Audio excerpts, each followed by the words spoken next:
역사 속에는 때로 자신의 아들을 괴물처럼 두려워했던 아버지가 등장하곤 합니다. 그리고 그 아버지의 인정을 갈구하다가 결국 모든 것을 잃어버린 아들의 이야기도 존재하죠. 왕이 되어서는 안 될 운명이었지만 기어이 왕좌에 오른 한 남자의 이야기는 바로 그 지점에서 시작됩니다. 자신의 탄생 자체가 부정당했던 한 왕의 삶, 오늘 이야기는 그 금지된 핏줄이라는 멍에를 짊어지고 역사의 무대에 올라서야 했던 비운의 군주, 광해군에 대한 기록입니다. 조선이라는 왕국에서 왕의 자리는 하늘이 내리는 것이었고 그 하늘의 뜻은 오직 정실 왕비에게서 태어난 첫째 아들, 즉 적장자에게만 향하는 것이 원칙이었습니다. 그러나 광해군은 후궁의 몸에서 태어난 두 번째 아들이었죠.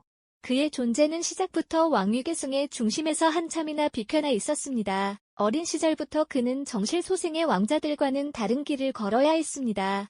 같은 공간 안에서도 보이지 않는 벽이 존재했고 아버지 선조의 시선은 언제나 자신을 비껴 적통 왕자들에게 머물렀으니까요. 그의 총명함이 빛날수록 오히려 아버지의 마음속에는 경계심의 그림자만 더욱 짙게 깔렸습니다. 그런데 1592년 조선의 운명을 뒤흔든 거대한 전쟁이 터지면서 이 불안한 균형이 깨지기 시작합니다. 왜군의 침략으로 나라 전체가 불길에 휩싸이자 왕이었던 선조는 가장 먼저 도성을 버리고 피난길에 올랐죠. 바로 그 순간 버려진 백성들 앞에 나선 것이 바로 왕세자 광해군이었습니다. 그는 남쪽으로 피난간 아버지와는 반대로 북쪽으로 향하며 흩어진 군사를 모으고 절망에 빠진 백성들을 다독였습니다. 전쟁의 참혹한 현실 속에서 굶주리고 다친 백성들과 함께 울고 싸우며 그는 비로소 왕세자로서 백성들의 마음을 얻게 된 것이죠. 놀랍게도 이것이 비극의 씨앗이었습니다. 전쟁이 끝난 후 돌아온 선조의 눈에 백성들의 신망을 한몸에 받는 아들의 모습은 더 이상 자랑스러운 후계자가 아니었습니다. 자신의 나약함과 대비되는 아들의 영웅적인 모습은 왕권을 위협하는 거대한 불안 요소로 느껴졌기 때문이죠. 이때부터 선조의 견제와 의심은 상상을 초월할 정도로 집요해졌습니다. 그렇게 기나긴 세월 동안 아버지가 만든 보이지 않는 감옥에 갇혀 지내던 광해군은 마침내 선조가 세상을 떠나자 그토록 바라던 왕위에 오르게 됩니다. 하지만 용상에 앉은 그 순간에도 그를 올가매던 근기의 사슬은 결코 끊어지지 않았습니다. 오히려 더 강력한 형태로 그의 목을 조여왔죠. 문제는 아버지 선조가 말년에 얻은 어린 정실 왕비 임목대비와 그녀가 낳은 아들 영창대군이었습니다.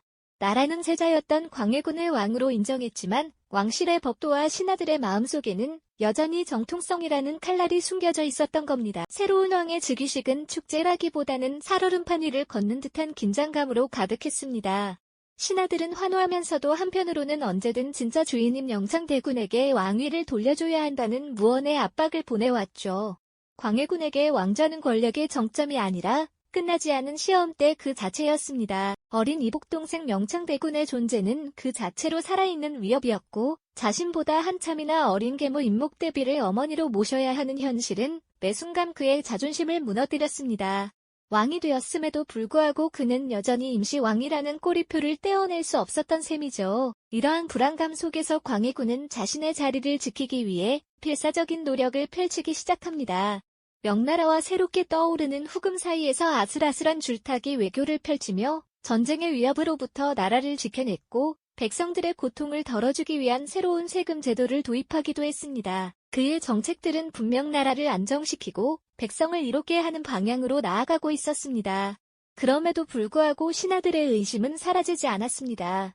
그들이 보기에 광해군의 모든 노력은 왕으로서의 책무가 아니라 정통성 없는 왕이 자신의 자리를 지키기 위한 불안한 몸부림에 불과했기 때문이죠. 고독한 왕, 광해군은 매일 밤잠 못 이루며 고민했을 겁니다.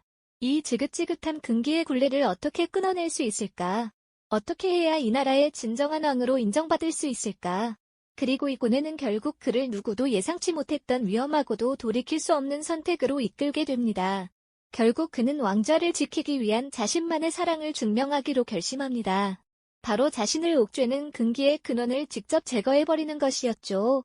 문제는 그 근기의 실체가 다름 아닌 자신의 가족, 피를 나눈 동생과 어머니의 자리에 있는 여인이었다는 점입니다. 왕이 된 후에도 그의 발목을 잡았던 단 하나의 족쇄는 바로 선왕의 유일한 적자, 어린 영창대군의 존재였습니다. 놀랍게도 광해군은 이 위협을 뿌리 뽑기 위해 상상 이상으로 차가운 결단을 내립니다. 8살의 어린 조카는 강화도로 유배 보내진 뒤 뜨겁게 달궈진 방 안에서 고통스럽게 생을 마감해야만 했습니다. 이 끔찍한 비극의 칼날은 영창대군의 어머니이자 선왕의 계비였던 임목대비에게도 향했습니다. 그녀는 대비의 존귀한 신분을 박탈당한 채 서궁에 유폐되는 신세가 되고 말죠. 한 인간의 생존 본능이 사회가 정한 가장 신성한 약속, 즉 효와 우애라는 근기를 산산조각 내버린 순간이었습니다. 물론 그가 폭정만을 일삼았던 것은 아닙니다. 오히려 백성을 위한 정책에 있어서는 누구보다 뛰어난 감각을 보여주었죠. 복잡한 세금 제도를 개혁해서 백성들의 부담을 덜어준 대동법을 시행했고, 명나라와 새롭게 떠오르는 후금 사이에서 아슬아슬한 줄타기를 하며 전쟁의 위협으로부터 나라를 지켜내기도 했습니다. 그럼에도 역사는 그의 공적이 아닌 과오를 더 무겁게 심판했습니다. 어머니를 패하고 동생을 해쳤다는 소문, 즉 패모살제라는 네 글자는 그의 모든 업적을 집어삼키는 거대한 명분이 되어주었기 때문이죠. 결국 1623년 이를 빌미로 반란을 일으킨 서인 세력에 의해 그는 허무하게 왕좌에서 쫓겨나고 맙니다. 임진왜란의 참화 속에서 나라를 구하고 왕이 되어서는 실리적인 외교로 백성을 지키려 했던 군주. 하지만 그의 모든 노력은 결국 서자라는 태생적 한계와 그로 인한 불안감이 만들어낸 비극적 선택 앞에서 모두 물거품이 되어버린 셈입니다. 한때는 이 나라의 모든 것을 손에 쥐었던 왕은 강화도와 제주도를 떠도는 비참한 유배객으로 전락했습니다. 그리고 그곳에서 기나긴 고독과 싸우다 쓸쓸한 죽음을 맞이하게 되죠. 왕이 되어서는 안 될 운명이었지만 기어코 왕이 되었고, 왕이 되었으나 끝내 진정한 왕으로 인정받지 못했던 한 남자의 인생이었습니다. 광해군의 이야기는 단순히 한 폭군의 몰락을 넘어 우리에게 깊은 질문을 던집니다. 과연 개인의 생존 욕구는 사회가 정해놓은 근기 앞에서 어디까지 용납될 수 있을까요? 그의 비극은 어쩌면 시대가 개인에게 강요하는 편견과 굴레가 한 인간을 어떻게 망가뜨릴 수 있는지를 보여주는 가장 아픈 증거일지도 모릅니다. 오늘날 우리는 광해군을 어떻게 기억해야 할까요? 단지 비정한 폭군으로만 남겨두어야 할까요? 아니면 금지된 운명과 평생을 싸워야 했던 한 인간의 고뇌를 들여다보아야 할까요?